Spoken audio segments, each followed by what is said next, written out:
आप उस बयान के बाद आज को भी देख लीजिए, ये स्पष्ट तौर पर नजर आता है कि इनकी सोच हिंदी को और सनातन धर्म को नीचा दिखाने की है। मेरा सवाल तो ये भी है कि आखिरकार आपकी भारत जोड़ो यात्रा में जोड़ने का काम किया गया कि इसको टुकड़ों में बांटने की सोच आपने आगे बढ़ाई। डीएमके के नेताओं के सनातन धर्म, हिंदुओं और हिंदी और उत्तर भारत के खिलाफ बयान आना, ये एक सोची समझी साजिश है, सुनियोजित रणनीति का हिस्सा है, जहां भारत और भारतीयों को नीचा दिखाने का कोई कसर कांग्रेस नहीं छोड़ रही।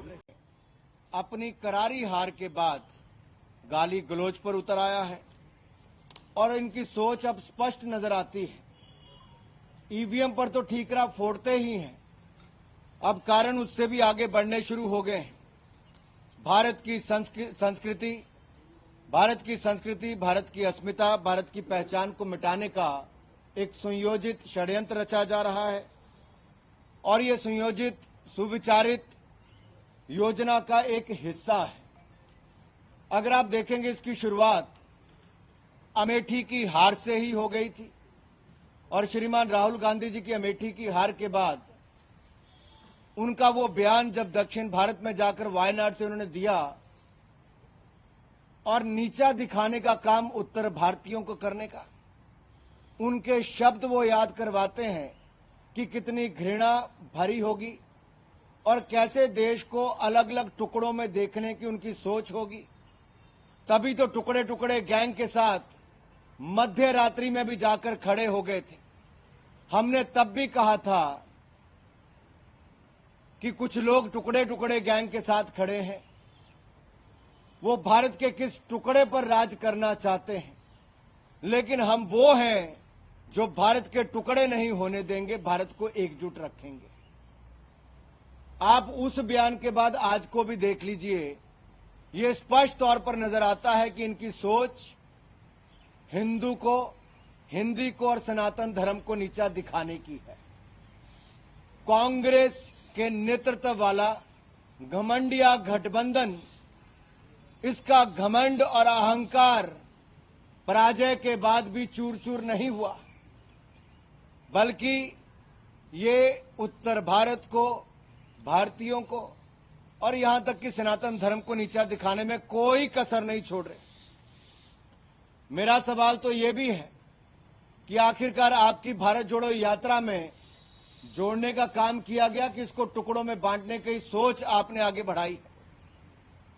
जिस व्यक्ति को आप तेलंगाना का मुख्यमंत्री बनाने की सोचते हैं, उनका बयान कि तेलंगाना के डीएनए बिहार के डीएनए से बेहतर है, ये राहुल गांधी की मुहर इस बयान पर लगी है क्या?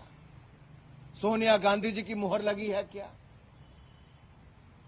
दूसरा, तमिलनाडु के मुख्यमंत्री का एक बार नहीं बार बार बयान आना, डीएमके के नेताओं के सनातन धर्म, हिंदुओं और हिंदी और उत्तर भारत के खिलाफ बयान आना, ये एक सोची समझी साजिश है, सुनियोजित रणनीति का हिस्सा है, जहां भारत और भारतीयों को नीचा दिखाने का कोई कसर कांग्रेस नहीं छोड़ रही।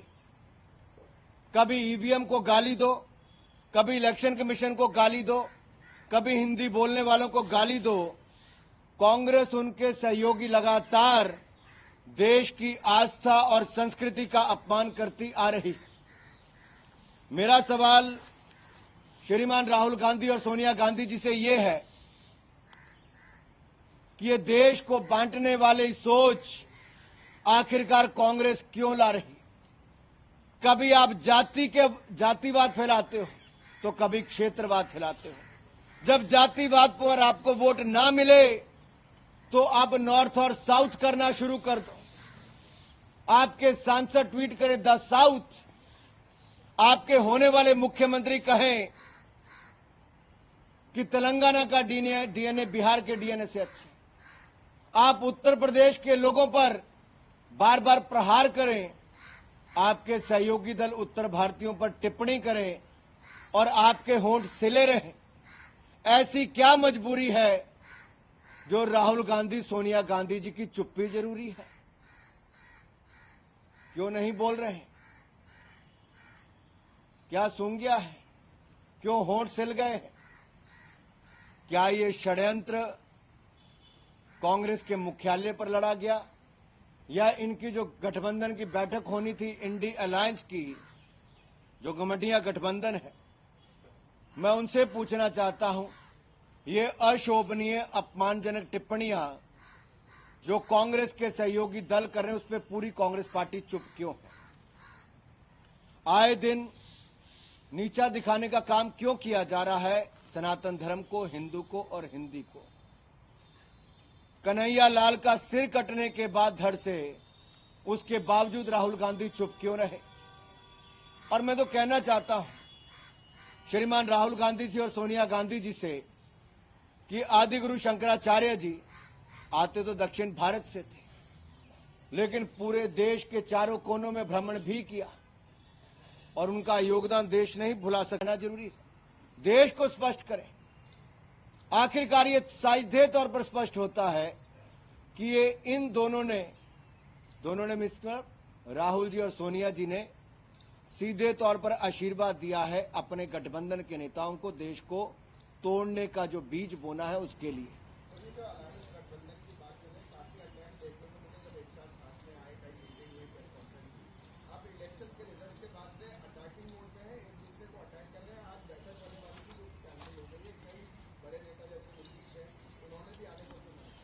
देखिए, घमंडिया गठबंधन के बारे में हमने पहले ही कहा था, ना नेता है ना नीति है और नीयत में भी खोट है।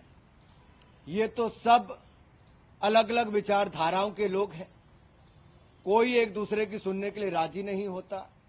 और इस चुनाव ने दिखा दिया है कि ये कुछ भ्रष्टाचारी लोग एक प्लेटफॉर्म पर इकट्ठे हुए हैं, अपने आप को इकट्ठा दिखाने के लिए। ना इनकी सोच एक साथ है, ये तो केवल जो जांच एजेंसियां हैं उनसे बचने के लिए एक मंच पर आए हैं, और ये भारत में क्षेत्रवाद और जातिवाद का बीज बोने के लिए आए हैं, भारत के टुकड़े टुकड़े की सोच को आगे बढ़ाने के लिए आए हैं। और श्रीमान राहुल गांधी जी और सोनिया गांधी जी ने अपना नेतृत्व देने का काम इस सोच को किया है, चाहे वो जेएनयू में जाकर हो या इंडी गठबंधन के इस सोच को जो देश को टुकड़े टुकड़े करने की रखती है, अपमानित करने की रखती है, सनातन धर्म को नीचा दिखाने की करती है और गौ माता का अपमान करने की करती है। गोठान घोटाले से लेकर यहाँ के अपमान तक, गौ सेवा या गौमूत्र तक, ये साफ तौर पर दिखाता है कांग्रेस की सोच को। प्रणब मुखर्जी की बेटी है शर्मिष्ठा मुखर्जी, उन्होंने किताब लिखी है जिसमें उन्होंने जिक्र किया है कि प्रणब मुखर्जी की क्या राय थी राहुल गांधी के बारे में। उन्होंने इसमें लिखा है कि वो राहुल गांधी को इमेच्योर पॉलिटिशियन, और साथ ही साथ उन्होंने ये भी लिखा है कि 2014 में जो कांग्रेस की हार हुई है राहुल गांधी की वजह से, और जिस तरह से ऑर्डिनेंस उन्होंने जो फाड़ा था उससे जो है वो कांग्रेस पार्टी की और सरकार की बहुत करियर थी। देखिए, मैंने ना वो टिप्पणी सुनी है ना मैंने किताब पढ़ी है, इसलिए उस पर कुछ भी कहना मेरे लिए उचित नहीं होगा। लेकिन देश तो जान गया है,